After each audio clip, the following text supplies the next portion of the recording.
नए चेहरे आपके सामने लेकर आते हैं और 3 मुद्दों पर बात करते हैं, गरीबी, भुखमरी और शिक्षा। आज भी इन 3 ही मुद्दों पर हम लोग बात करने वाले हैं। और आज जो चेहरा हमारे साथ मौजूद है, जिनसे हम चर्चा करने वाले हैं, उनके बारे में मैं आपको बता दूं कि ये महाराजगंज से, उत्तर प्रदेश के महाराजगंज से लोकसभा प्रत्याशी रह चुके हैं, बहुजन समाज पार्टी से ताल्लुक रखते हैं। और इनसे हम गरीबी, भुखमरी, शिक्षा की कुल मिलाकर 2030 के भारत पर चर्चा करेंगे। तो सबसे पहले तो मौसमी आलम जी, आपका बहुत बहुत स्वागत है, आप हमारे साथ इस चर्चा में जुड़े। शुरुआत करते हैं और सबसे पहला और सबसे अहम सवाल मैं आपसे बहुत बहुत पूछना धन्यवाद। चाहूंगी जी, क्योंकि जैसे कि हम 2030 के भारत पर बात कर रहे हैं, मैं आपसे जानना चाहती हूँ कि आपके नजरिए में 2030 तक आप भारत को कहाँ दिखते हैं? ये तो देखिए 2030 का जो भारत है उसके लिए सबसे मेन चीज तो ये है कि जो पॉलिटिकल एजेंडे हैं, जो भी पॉलिटिशियन है, उनके एजेंडे चेंज करने होंगे। आज हम लोग देख रहे हैं तो हमको जो दिखाई देता है वो ये है कि जो भाजपा है वो सरकार बनाने के लिए सिर्फ काम कर रही है। जो कांग्रेस गठबंधन है वो अपना अस्तित्व बचाने के लिए काम कर रही है। जो आप बोल रहे हैं कि भूखमरी, शिक्षा या बेरोजगारी, जितनी भी चीजें हैं, इसके ऊपर कोई भी पार्टियां ठोस तरीके से काम नहीं कर रही हैं। अगर यही स्थिति इन लोगों का रहा तो आगे का समय बहुत चिंताजनक होगा। और अगर हम लोगों ने इन एजेंडे को, अगर जनहित में काम किया या अपने मुद्दों को चेंज किया तो जरूर आने वाला समय अच्छा होगा। अभी तक क्या, मैं जैसे आपके अगर जिले की बात करूं, महाराजगंज की बात करूं, तो क्या स्थिति है वहां पर? महाराजगंज में जो स्थितियां हैं वो, अगर मैं आपको बोलूं तो बहुत अच्छी नहीं है, क्योंकि वहां पे क्या है, शिक्षा का जो स्तर है वो बहुत पीछे है। मैं अगर आप लोगों को बता दूं, सरकार अगर सही ढंग से काम करती है तो उसे क्या करना चाहिए। अगर मैं सरकार में होऊंगा कभी तो मैं जरूर इस पे काम करूंगा। आज के समय में अगर शिक्षा को बढ़ाना है तो आपको सबसे पहले, आज आप देख रहे हैं कि जितने भी आईएएस ऑफिसर हैं देश के अंदर, 85% से ज्यादा आईएएस ऑफिसर, ये सभी लोग जो है सरकारी स्कूलों से पढ़ाई करके आए हैं।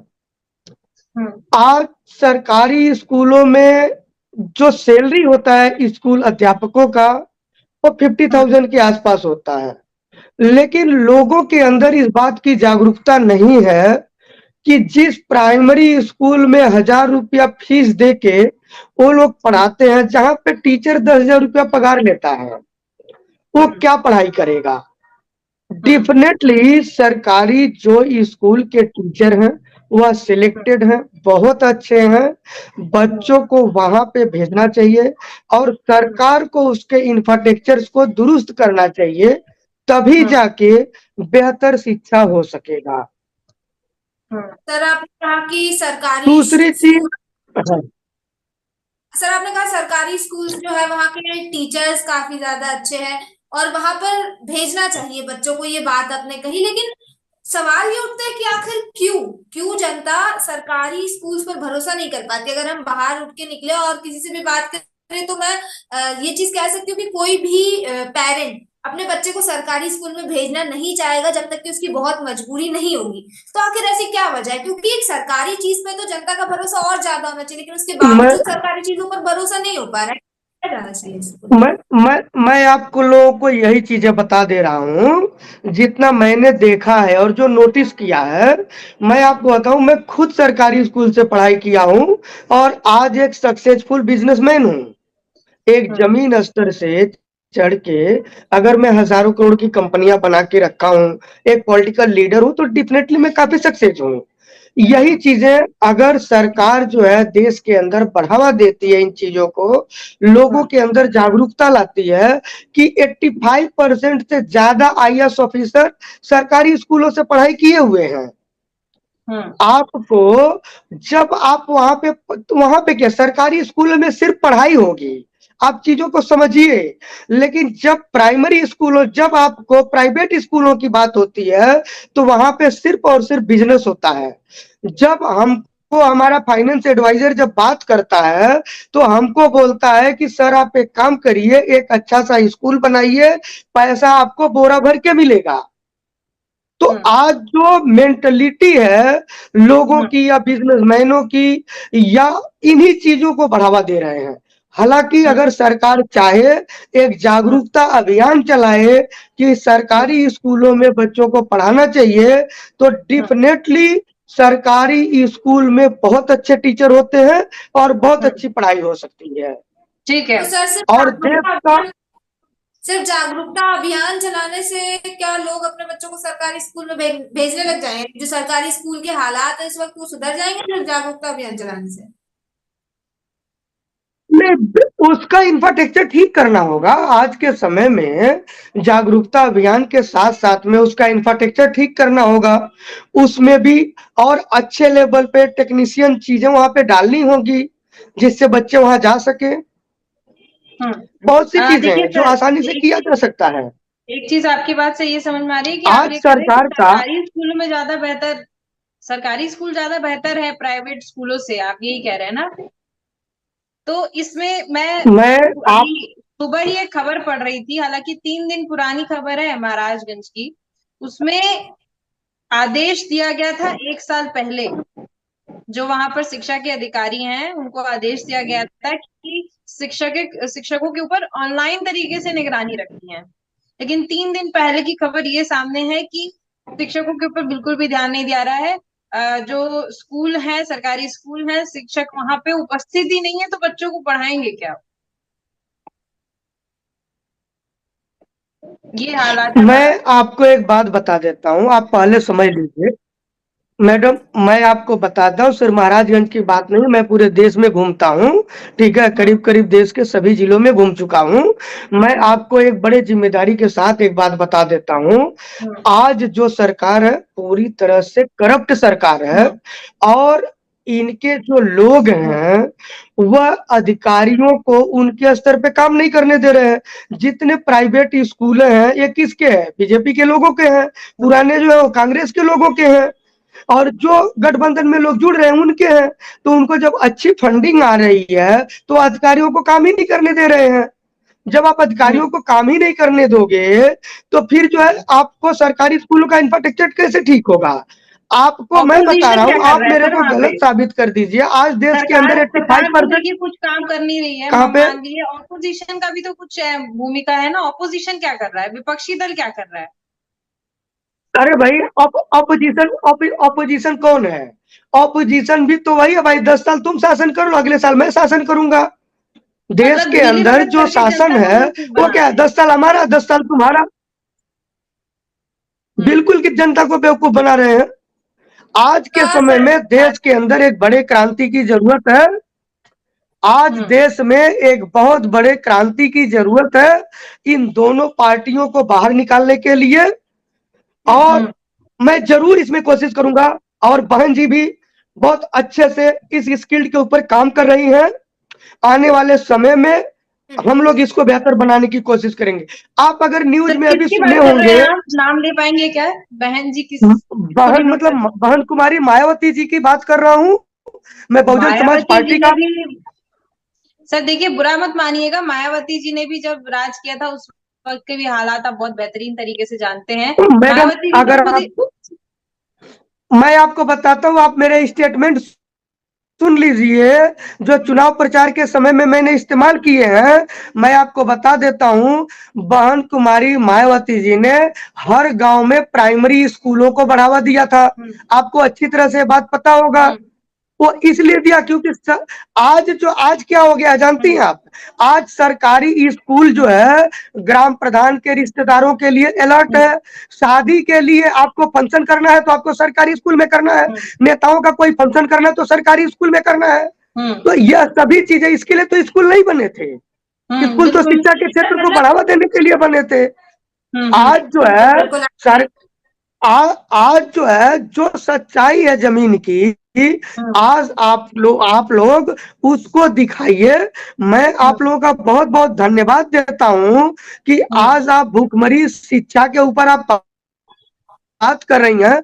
मैं आपको भूखमरी की बात बता दूं, भूखमरी कहां से आती है। सबसे पहली चीज है भूखमरी कहां से।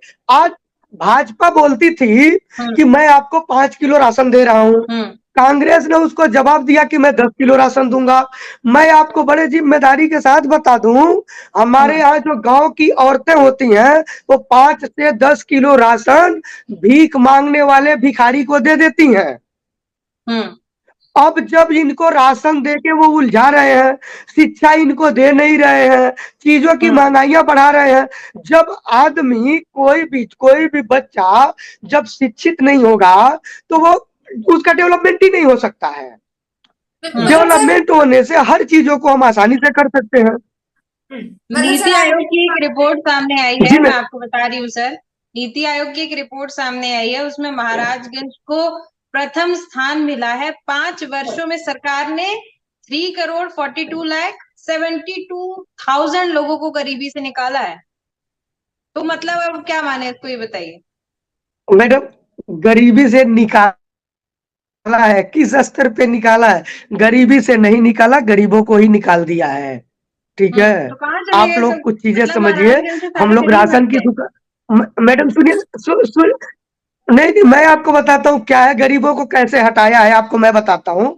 राशन की दुकान पे 100 रुपए का राशन लेने के लिए 50 रुपए का पेट्रोल डाल के बाइक लेके आदमी जाता है राशन लेने को। आप समझ रहे हैं इस बात को?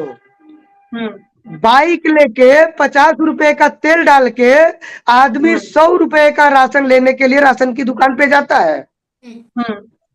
इन्होंने क्या किया, उन लोगों के ऊपर राशन देना शुरू किया जो भाजपा के कार्यकर्ता थे, जो इनके लिए दलाली करते हैं। इन लोगों के नामों को डाल दिया और गरीबों को हटा दिया।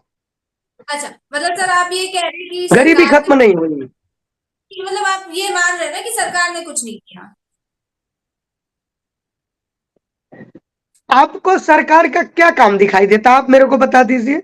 मुझे महंगाई के अलावा कुछ भी नहीं दिखता है। मतलब आप ये मान रहे हैं कि सरकार ने जनता के भले के लिए आज भी सरकार ने ना पक्ष ने ना विपक्ष ने, ये चीज आप कह रहे हैं ना। आपने ये कहा था कि ऑपोजिशन और जो सरकार सत्ता में बैठी है दोनों मिलकर के काम कर रहे हैं 10 साल आप 10 साल में, है ना? ये चीज, ये आपके शब्द थे, मैं मतलब मानो इस चीज को, है ना? ऐसे ही है ना मैडम, ऐसे ही है बिल्कुल।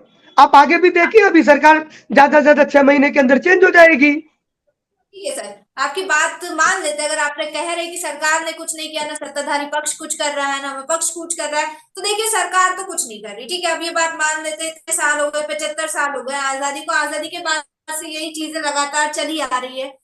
कोई भी सरकार आए धरातल पर काम होते हुए दिखाई नहीं दे रहा। तो सरकार पर तो एक तरह से मुझे लगता है कि हमें आंख बंद करके डिपेंड रहना छोड़ देना चाहिए ना। फिर अगर सरकार कुछ नहीं कर रही है तो फिर आम जनता क्या कर रही है? अगर मैं आपसे पूछूं, जैसे आपने कहा कि आपका करोड़ों का बिजनेस है ना, करोड़ों की कंपनियां आपने खोल रखी है, मैं तो आपके द्वारा मैं आपको आपके हाँ, द्वारा इस दिशा में मैं दिखाया अभी गया है?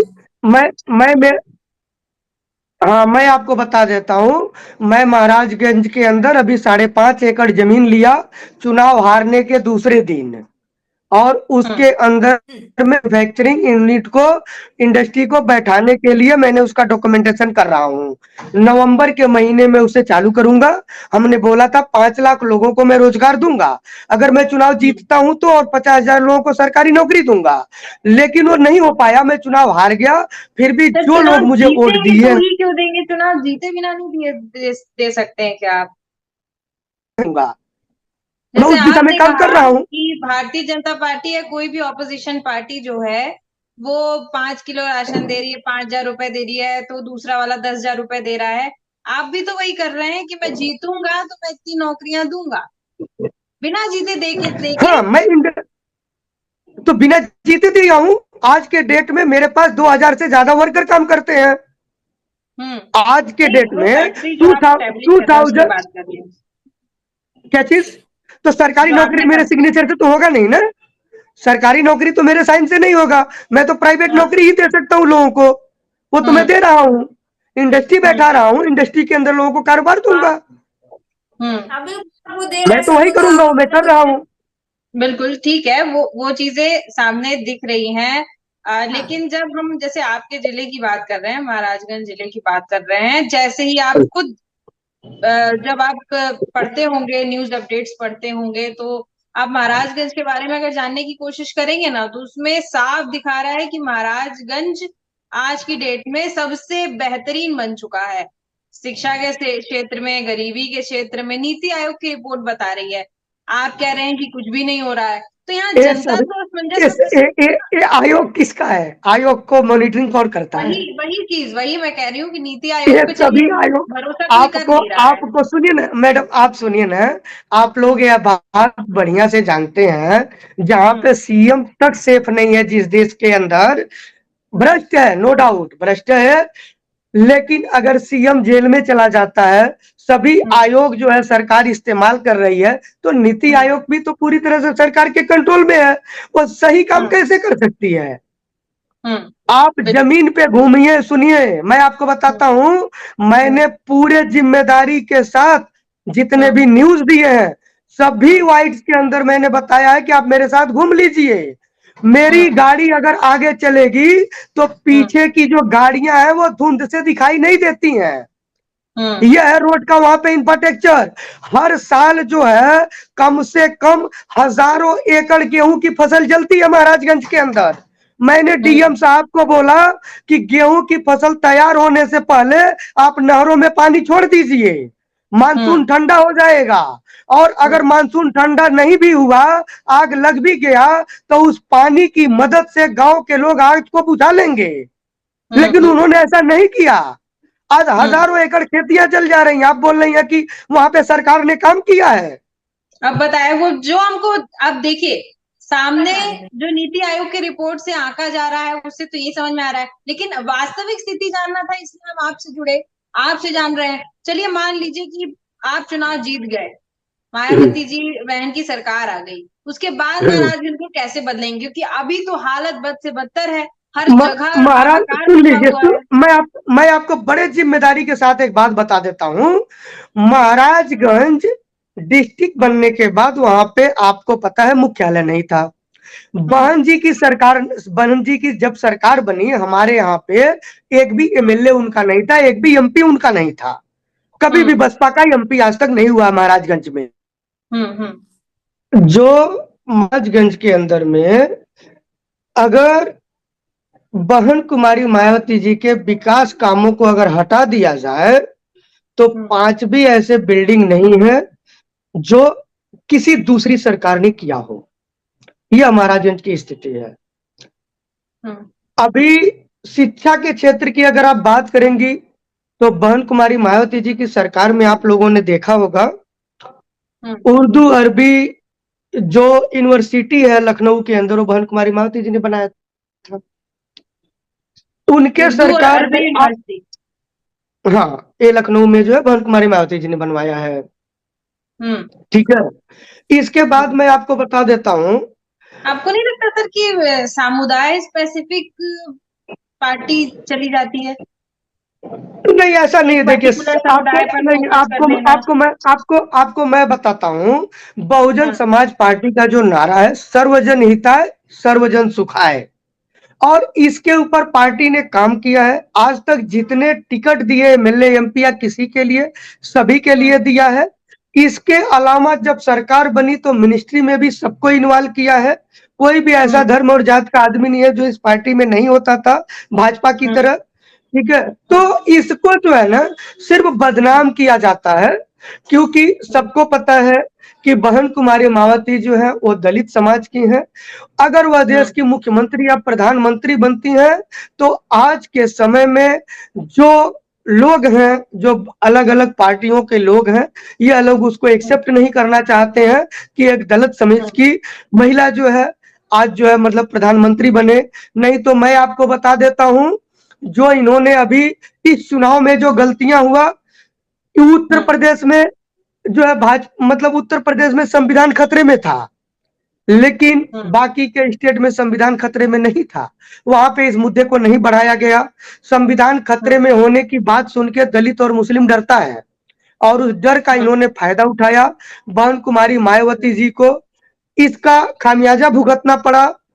हम लोगों ने बहुत मेहनत किया, लेकिन उस मेहनत के साथ साथ में संविधान के खतरे का जो डर था लोगों के अंदर, उसको निकाल नहीं पाए। लेकिन आज वह सभी वोटर इस बात से पछता रहे हैं कि उनसे गलती हुई है। आगे चल के वो सभी लोग हमारे साथ हैं। आगे हम लोग 2027 में बहुत अच्छा करेंगे। आज आप देख रही होंगी, कल कल परसों का एक मोदी जी का एक ये था, माननीय प्रधानमंत्री जी ने बताया कि अगर स्टाफ टाइम पे ड्यूटी नहीं आता है तो उसका आधा हाजिरी लगाया जाएगा।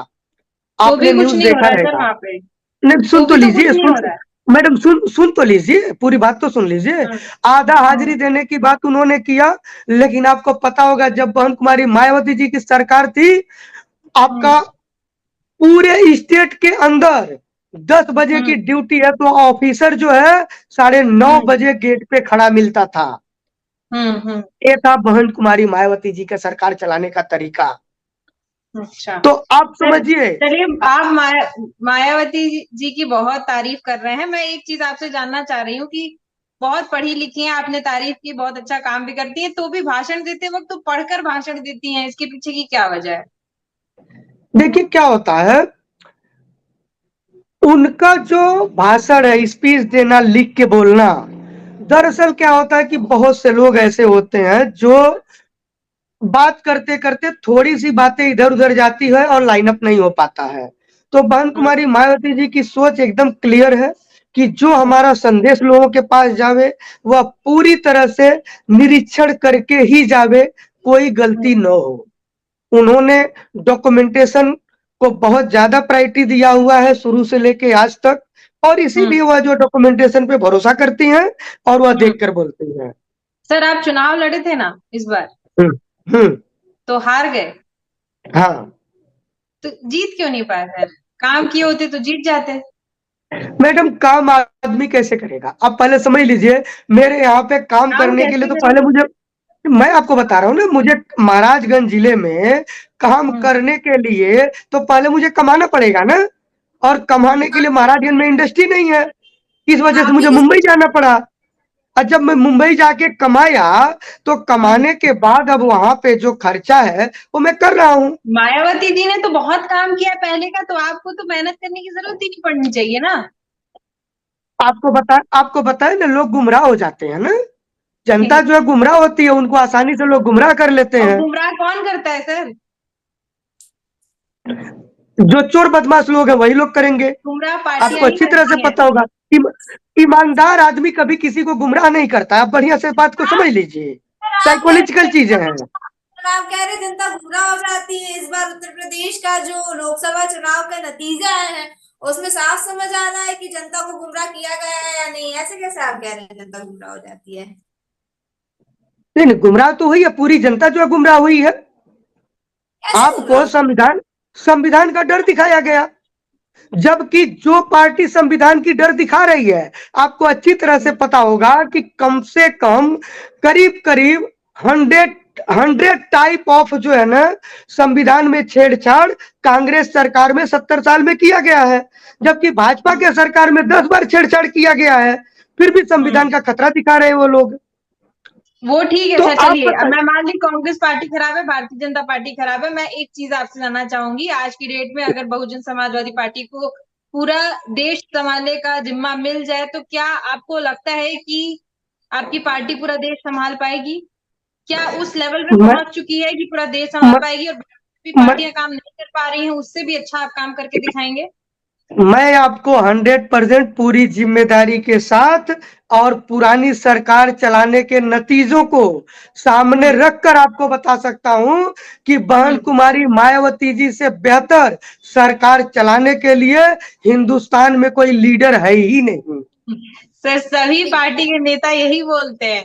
देखिए, आप मैडम आपने पार्टी के देखा नेता हैं होगा, तो ऐसे ही मैडम तारीफ कर रहे मैडम हैं। आपने आपने 2007 के बाद से जो बसपा की सरकार जब रही है तो आपने देखा होगा कि किस तरह का गवर्नेंस था देश के अंदर, स्टेट के अंदर। एक भी दंगे फसाद नहीं हुए, कोई जातिवाद नहीं हुआ, सभी धर्म के लोगों को सम्मानित किया गया। हर क्षेत्र में जो प्राइमरी स्कूल है उनको हर गांव में बनाया गया।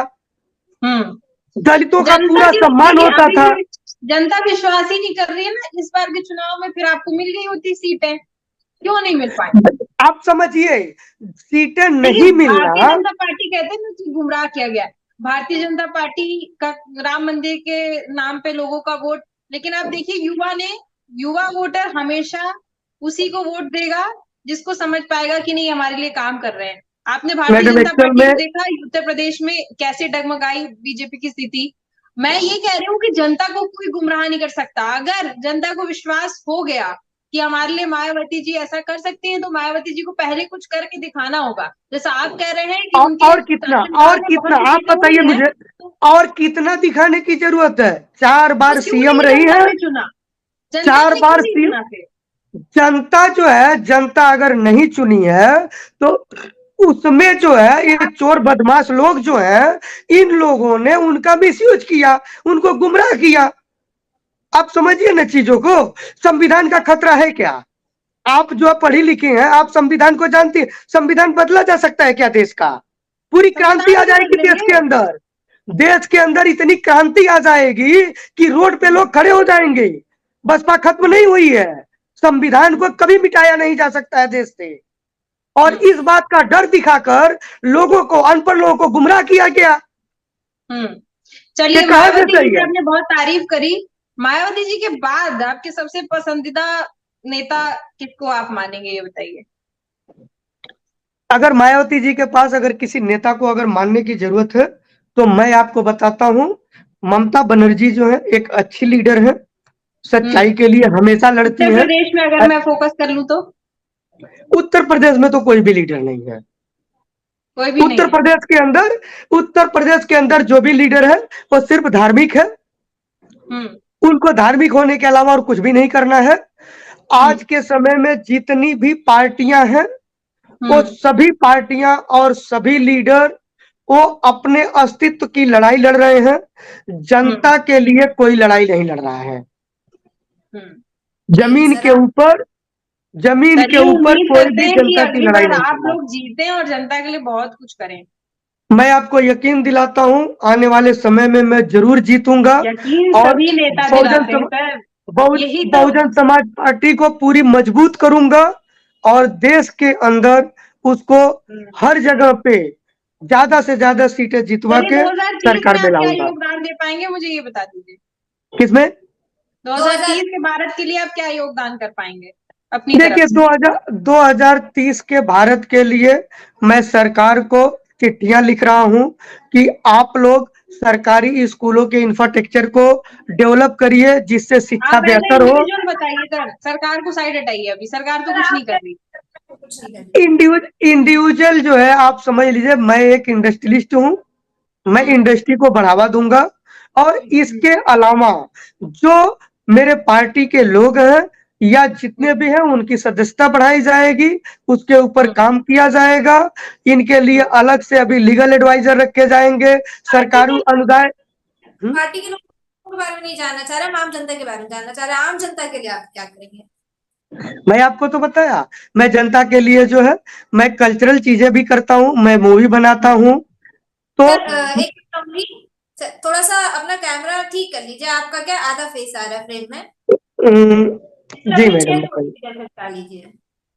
ठीक है, हाँ, हो गया अब अभी। बोलिए, बात पूरी कीजिए। देखिए, आपको मैं बता देता हूँ, हमारा जो जिम्मेदारी जनता के लिए है वो वही है कि ज्यादा से ज्यादा मैं एम्प्लॉयमेंट को बढ़ावा दूं, लोगों ठीक को है। रोजगार मिले, जिससे लोगों को रोजगार मिले। और शिक्षा के क्षेत्र में मेरा एक फाउंडेशन है, मासमे फाउंडेशन, जो हायर एजुकेशन के लिए फंडिंग करता है।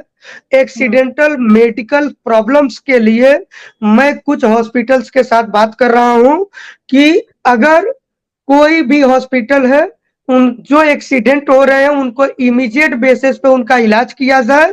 अगर वह तुरंत पैसे नहीं देता है तो उसके लिए मेरे फाउंडेशन का चेक बैंकों के पास होगा। बिटवीन 7 डेज पेमेंट नहीं मिलने से वो मुझसे रिकवर कर सकते हैं। मैं इसके ऊपर भी काम कर रहा हूँ, क्योंकि एक्सीडेंट एक्सीडेंट एक ऐसी चीज है, एक एक मिनट का जो समय महत्वपूर्ण होता है आदमी का जान बचाने के लिए। बिल्कुल ठीक है। तो मैं मतलब इस हम तरह का आपकी भी तरफ से सोशल ये वर्क में उम्मीद काम करें कर रहा कि हूँ। आप जो बेरोजगारी है उसको खत्म करने में आपका 2030 में ये बहुत बड़ा योगदान रहेगा, यह मान के चलते हैं। जी बिल्कुल मैडम, जरूर होगा। मैं आपको यकीन दिलाता हूँ 2030 तक कम से कम 50,000 के आसपास वर्कर हमारे साथ होंगे। चलिए, बहुत चलिए बढ़िया सर, बहुत बढ़िया है। बहुत बहुत धन्यवाद सर हमारे साथ जुड़ने के लिए। बहुत बहुत धन्यवाद जी सर आपका। मैडम, 2030 में धन्यवाद। आपने यकीन दिलाया, 2027 में आपने कहा है कि आप जरूर जीतेंगे, ऐसा आपने यकीन दिलाया, तो 2030 में आप 2027 में मैडम मैं नहीं जीतूंगा, कि मैं चुनाव नहीं लड़ूंगा, आप समझ लीजिए। पार्टी जरूर जीतेगी, और पार्टी को जिताने के लिए मेरा जितना योगदान की जरूरत है मैं जरूर करूंगा। चलिए बिल्कुल ठीक है। सर, जुड़ेंगे हम, फिर आपसे चर्चा की जाएगी 2030 में। और जैसा आपने कहा है कि आप ये योगदान देंगे, तो आपसे बात की जाएगी उस वक्त। अभी आपका बहुत बहुत धन्यवाद, आप हमारे साथ जुड़े और तमाम चर्चा की आपने। धन्यवाद सर। धन्यवाद सर, धन्यवाद। तो जिस तरह से आपने देखा, मोहम्मद मौसमी आलम जी हमारे साथ जुड़े थे महाराजगंज उत्तर प्रदेश से। कई सारी बातें की, और हालांकि उनके द्वारा कहा गया है कि 2030 तक इंडस्ट्रियलाइजेशन के क्षेत्र में और बेरोजगारी दूर करने के क्षेत्र में वो कई सारे कार्य करेंगे। तो 2030 में उनसे फिर मुलाकात होगी और उनसे बात होगी, और हम फिर लौटेंगे आपके सामने ऐसे ही कुछ नए चेहरे लेकर, और उनसे भी इन्हीं मुद्दों पर बात होगी कि आखिर 2030 में देश की स्थिति क्या होगी, और जो खुशहाल देश है, जो 2030 के भारत का सपना है, वो कैसे साकार होगा।